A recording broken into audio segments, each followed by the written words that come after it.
welcome back to my channel. This is Alex from Alex's Innovations, and today I'm going to be making this adorable daisy chain bracelet. I've seen this all over Instagram and I just wanted to try this for myself, so I'm going to be trying it today and also teaching you. So to start, you'll need 3 strings, 3 colors. One is white, I'm using that for the petals. One is green, and I'm using that for the background, and the third one is yellow, and I'm using that for the center. So I measured each one of these to be about 2 meters long before folding in half, and I measured the green one, which is my background, to be about 1 foot longer. So I'm going to make a beginning loop now. You can also just tie your strings in an overhand knot, but this will make it look a little nicer.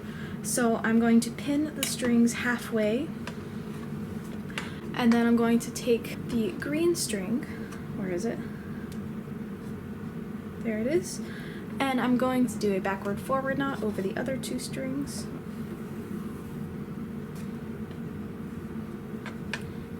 And this is just how to do a regular beginning loop, so you can skip past this part if you already know how to do it.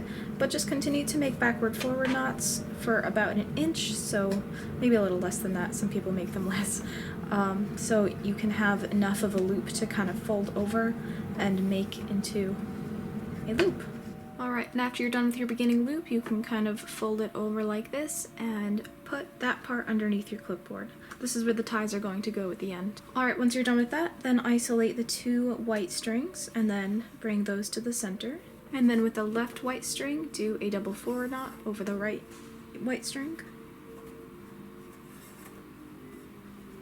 And then with that right white string, do another double forward knot over the 2 edge strings. And then leave that one on the right. And then with the other middle white string, do a double backward knot over those 2 strings, and then leave that one on the left. Now grab your 2 yellow strings, and with the left one, make a double forward knot over the right one. And then group each of those yellow strings back with the green strings. And then with the white string that is on the right, go back in, do a double backward knot over both of those strings. And then with the white string on the left, do a double forward knot over the green string and the yellow string.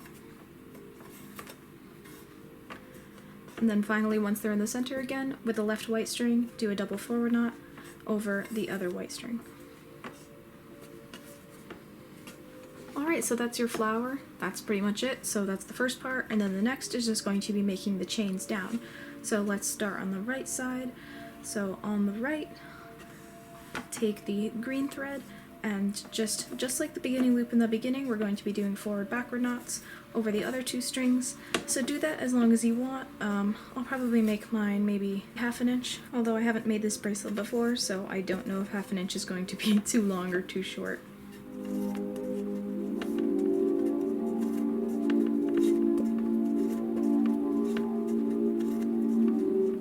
I think I'll stop there. That looks nice. And then on the other side, take the green string and then do forward-backward knots over the other 2 strings. So it's just going to match what you did on this side.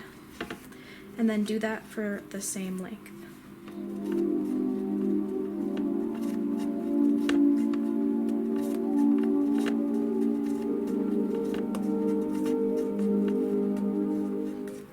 And then once you have your 2 strands together, then go back to the timestamp shown here and just repeat the process. It's literally just the same thing as before. So you're just going to do this all the way down, maybe do like 1 final flower at the end, and then you can tie it off with some nice braids or some twist ties, and that's about it. So thank you so much for watching, and I hope you enjoyed this video. If you want to support my small business, please consider checking out my Etsy. It's really cool there. I post a lot of fun bracelets and also some earrings and some other cute things there, so go check it out. And also follow me on Instagram if you want to stay updated for when I go live here on YouTube. So again, thank you so much for watching, and I hope to see you next time. Bye!